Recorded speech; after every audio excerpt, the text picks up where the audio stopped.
हृदयद्रावक band बाजा वरात घेऊन आला, घोड्यावर बसलेला असतानाच नवरदेवाचा मृत्यू झाला। व्हिडिओ पूर्ण पाहण्याआधी गुन्हेगारी दुनिया या यूट्यूब चॅनलला सबस्क्राइब नक्की करा। मध्य प्रदेशातील शोएपूरमध्ये एक हृदयद्रावक घटना समोर आली आहे। लग्न मंडपात घोड्यावर बसलेला असतानाच नवरदेवाचा अचानक मृत्यू झाला। यानंतर लग्नातील आनंदाचं रूपांतर शोकात झालं। वधू आणि वराचा नातेवाईकांना मोठा धक्का बसला। या घटनेचा एक व्हिडिओ देखील सोशल मीडियावर जोरदार व्हायरल होत आहे। सायलेंट हार्ट अटॅकनं नवरदेवाचा मृत्यू झाल्याचं म्हटलं जात आहे।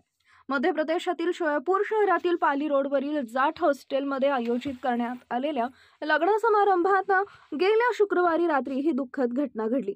लग्नाची सर्व तयारी पूर्ण झाली होती आणि लग्नाची वरात मोठ्या थाटामाटात लग्नस्थळी पोहोचली।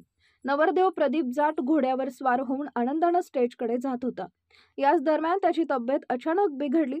सुरुवातीला काय झालं हे कोणालाही समजलं नाही, परंतु जेव्हा नवरदेवाचा तोल गेला तेव्हा लग्न मंडपात गोंधळ उडाला। नवरदेवाला घाईघाईनं घोड्यावरून खाली उतरवण्यात आलं आणि ताबडतोब जिल्हा रुग्णालयात नेण्यात आलं। रुग्णालयात पोहोचताच डॉक्टरनी प्रदीपला मृत घोषित केलं। डॉक्टरांच्या मते सायलेंट हार्ट अटॅक हे त्याच्या मृत्यूचं कारण असू शकतं, परंतु खरं कारण पोस्टमॉर्टम रिपोर्ट नंतरच उघड होईल। या घटनेमुळे लग्नातील आनंदी वातावरण शोकात बदललं। सर्वांना मोठा धक्का बसला। वधूवरांच्या कुटुंबियांची अवस्था अत्यंत वाईट आहे। प्रदीपच्या ओळखीच्या लोकांना आणि नातेवाईकांना त्याच्या निधनानं धक्का बसलाय। याआधीच अशा काही घटना घडल्या